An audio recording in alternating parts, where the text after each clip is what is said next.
Ever found yourself in a caffeine quandary? Cradling a steaming cup of joe, craving a sip but also somewhat fearful?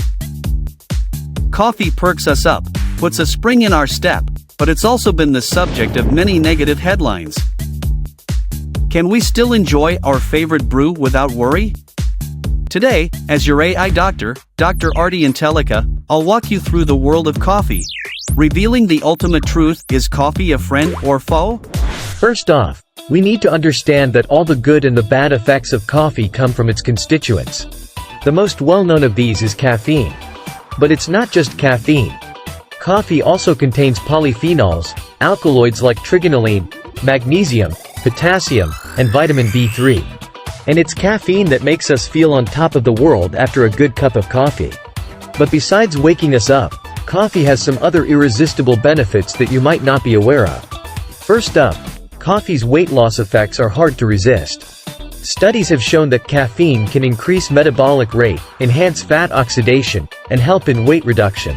Longitudinal studies suggest a correlation between increased caffeine intake and long-term weight gain reduction. Small clinical trials have also shown that caffeine can slightly decrease body fat. Another irresistible benefit of coffee is its blood lipid lowering effects.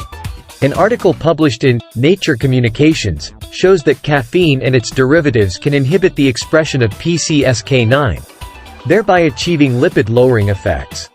Thirdly, coffee can reduce the risk of various cancers. Several prospective cohort studies have shown a significant negative correlation between coffee and caffeine. Intake and the occurrence of melanoma, breast cancer, prostate cancer, gallbladder cancer, endometrial cancer, and liver cancer. For liver cancer, the risk reduction is more pronounced with caffeinated coffee compared to decaffeinated. Two more benefits that are quite enticing. Studies suggest that coffee drinking habits are associated with a reduced risk of gallstones and kidney stones, with caffeinated coffee showing more pronounced effects. In animal models of gallstones, coffee has been shown to inhibit the absorption of gallbladder fluid, stimulate gallbladder contraction, increase the secretion of cholecystokinin, thus preventing the formation of gallstones. Also, in animal models, caffeine can prevent degeneration of dopaminergic neurons and neurodegenerative diseases by antagonizing adenosine A2A receptors. This is consistent with large prospective cohort studies conducted in the United States, Europe, and Asia, which suggest that caffeine intake is associated with a reduced risk of Parkinson's disease.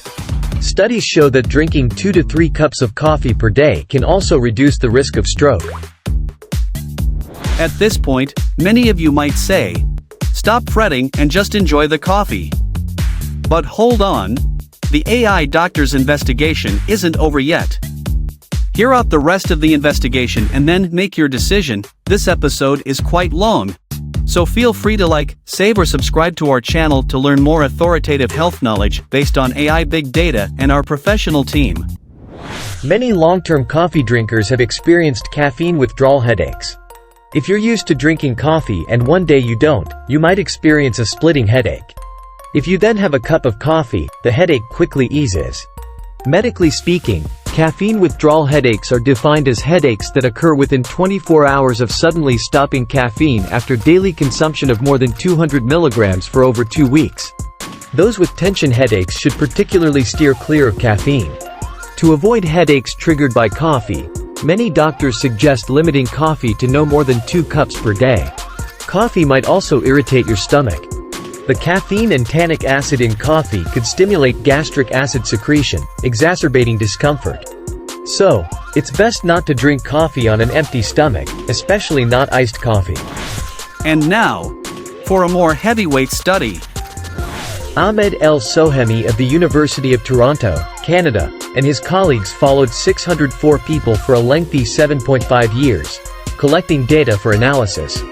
The results showed that for slow caffeine metabolizers with the CYP1A2 gene, compared to those who drink almost no coffee, consuming 3 or more cups of coffee daily was associated with a 1.7-fold, 1.1-fold, and 1.8-fold increased risk of proteinuria, glomerular hyperfiltration, and hypertension, respectively. Differences in each person's ability to metabolize caffeine primarily depend on the polymorphism of the CYP1A2 gene. Therefore, if you are a slow caffeine metabolizer with the CYP1A2 gene, you should definitely not exceed 3 cups of coffee per day. I hope this video helps you understand the impact of coffee on our bodies and assists you in making more scientifically informed decisions. Remember, everyone's situation is unique, so be sure to consider your own health condition when making health decisions. Of course, if you trust your AI doctor, feel free to leave your health concerns in the comments. We will use AI big data and our team's expertise, along with a thorough review of many medical documents and clinical studies, to investigate these health issues for you and provide customized health lifestyle plans tailored to your needs. Finally, don't forget to subscribe to our health channel. I'll always be here, guarding your health.